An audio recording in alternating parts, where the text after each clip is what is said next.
ముందుగా మీడియా మిత్రులకు నమస్కారాలు తెలియజేసుకుంటూ నా పేరు లభ్యరాఘవ, అనంతపురం వైఎస్ఆర్సీపీ జిల్లా ప్రధాన కార్యాలయంలో ఈ విలేకరుల సమావేశాన్ని నిర్వహించడానికి కారణం, మొన్నటి రోజున ఈ ఆంధ్ర రాష్ట్ర ఉప ముఖ్యమంత్రిగా ఉన్నటువంటి కొన్నిదెనల పవన్ కళ్యాణ్ గారు మతి భ్రమించి అర్థం పర్థం లేకుండా ఈ సమాజాన్ని ఎలా భ్రష్టు పట్టించాలో, యువతని ఎలా రెచ్చగొట్టాలో, కులాలకను మతాలకను ఎలా గొడవలు పెట్టాలో తన వ్యాఖ్యలు అనేది చాలా బాధాకరం.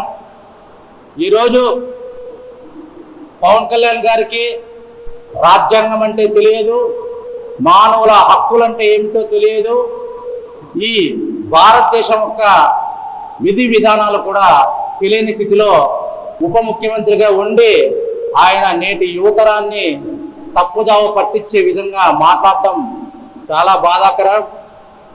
ఆయన ఈ ఆంధ్ర రాష్ట్రం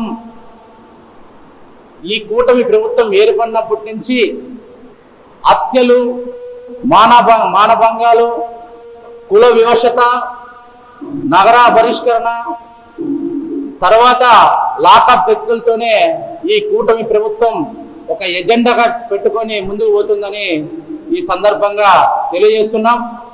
పవన్ కళ్యాణ్ గారు, మనం నడుస్తున్నది స్వతంత్ర భారతదేశంలో బాబాసాహెబ్ అంబేద్కర్ గారు ఇచ్చిన భారత రాజ్యాంగంలో అని మీరు ఒక్కసారి గుర్తు తెచ్చుకోండి.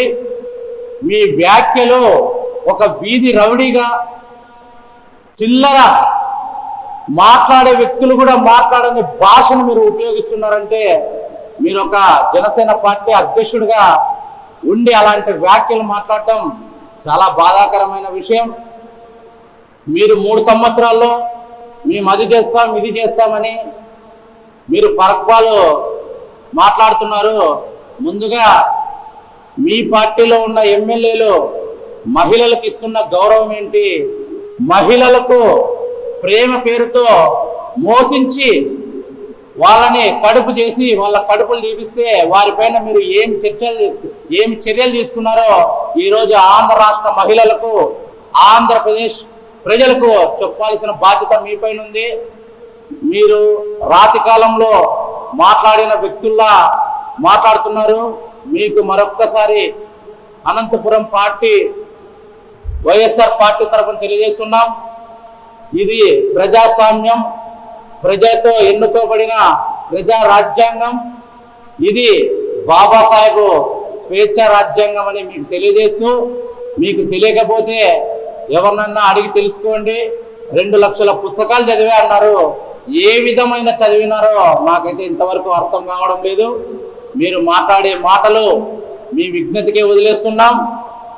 ఇంకోసారి మీరు మాట్లాడే మాటలు నేటి యువతరాన్ని చెడుగొట్టి తప్పుదావ పోయే విధంగానే ఉన్నాయని ఈ సందర్భంగా తెలియజేస్తూ, ఈ భారత రాజ్యాంగంలో నేరస్తుడైనా సరే, హంతకుడైనా సరే, దుర్మార్గుడైనా సరే వాళ్ళని శిక్షించే అధికారం ఒక న్యాయ వ్యవస్థకే ఉంది తప్ప మీలాంటి రాజ్యాంగబద్ధ పదవి లేనటువంటి ఉప ముఖ్యమంత్రికి కానీ, మరొక ముఖ్యమంత్రికి కానీ, ఏ పోలీస్ వ్యవస్థకు కానీ లేదని ఈ సందర్భంగా తెలియజేస్తున్నాం.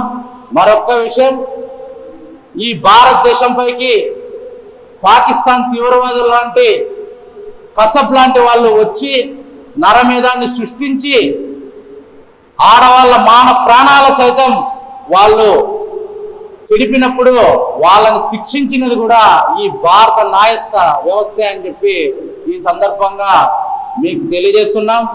తాట తీస్తాం, చేతిలో గీతలు లేకుండా చేస్తాం. ఇది రాతి కాలపు నాటి రాజ్యాంగం కాదు, ఇది స్వేచ్ఛ భారత రాజ్యాంగం, ఇది అంబేద్కర్ గారు రచించిన రాజ్యాంగం.